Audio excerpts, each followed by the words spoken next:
আমার নবী মুহাম্মদ সাল্লাল্লাহু আলাইহি ওয়াসাল্লাম তার কন্যা ফাতেমা রাদিয়াল্লাহু তাআলা আনহা এর ঘরে চলে গেলেন। গিয়ে আপনার নবী সালাম দিচ্ছেন, একবার সালাম দিলেন, আসসালামু আলাইকুম ওয়া রাহমাতুল্লাহ। ভিতর থেকে কোন সালামের আওয়াজ আসে না। দ্বিতীয়বার আবার আপনার নবী সালাম দিলেন, কিন্তু ভিতর থেকে কোনো আওয়াজ আসে না। তৃতীয়বার আবার আমার নবী মুহাম্মদ সাল্লাল্লাহু আলাইহি ওয়াসাল্লাম সালাম দিলেন, কিন্তু ভিতর থেকে কোনো আওয়াজ আসে না।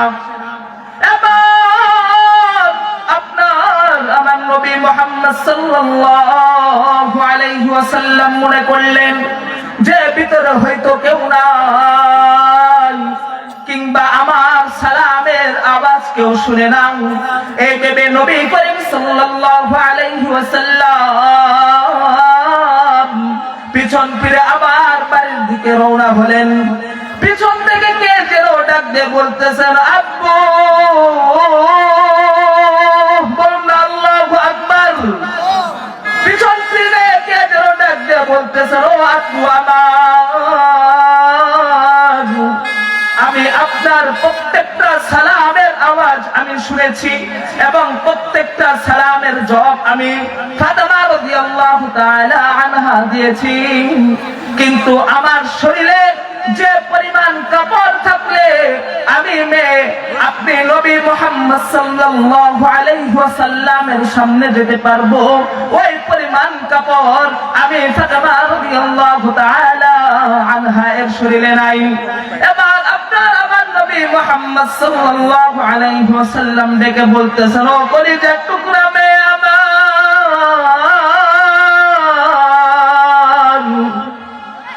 এই নাও আমার গায়ের চাদর।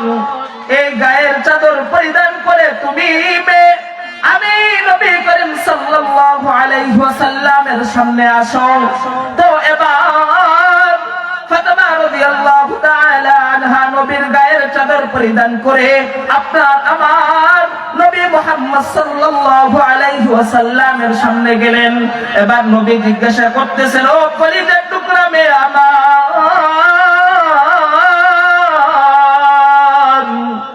স্বামীর সংসারে বুঝি কোনো কষ্টের দিনকাল কাটছে? স্বামীর সংসারে মনে হয় অভাবের জীবন যাপন কাটছে?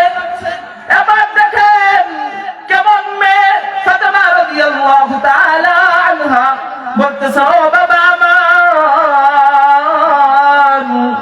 আমার স্বামীর ব্যাপারে কোনো অভিযোগ নাই। আমার স্বামী যেরকম পারে আমাকে ওরকম ভাবে ভরণ পোষণ দেওয়ার জন্য চেষ্টা করে। আমার স্বামী যতটুকু পারে ততটুকু আমাকে দেওয়ার জন্য চেষ্টা করে। এমন সময় নবীর কথা শুনে নবীর নাতি হযরত হাসান এবং হুসাইন রাদিয়াল্লাহু তাআলা আনহুমা দরিয়ে আসছে। এসে জিজ্ঞাসা করতেছে, ও নানা আমার,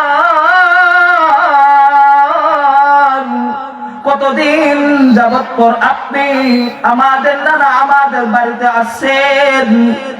কেন আপনি আমাদের খোঁজ খবর নেন না? আপনার কাছে একজন লোকের ব্যাপারে অভিযোগ করব, মামলা দায়ের করব। এবার নবী ডেকে বলতেছেন, ও নাতি আমার,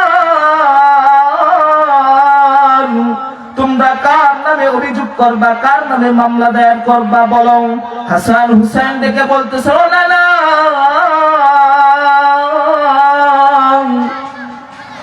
আপনার মেয়ে ফাতেমা রাদিয়াল্লাহু তাআলা আনহা এর কাছে আমরা খাবার চাই। 3 দিন যাবত আমাদের পেটে কোনো খানা যায় না। আমরা কেঁদে কেঁদে মাকে বলি, ও মা, আমাদের পেটে ক্ষুধা, এত পরিমাণ ক্ষুধার জ্বালা আমরা সহ্য করতে পারতেছি না। ও মা,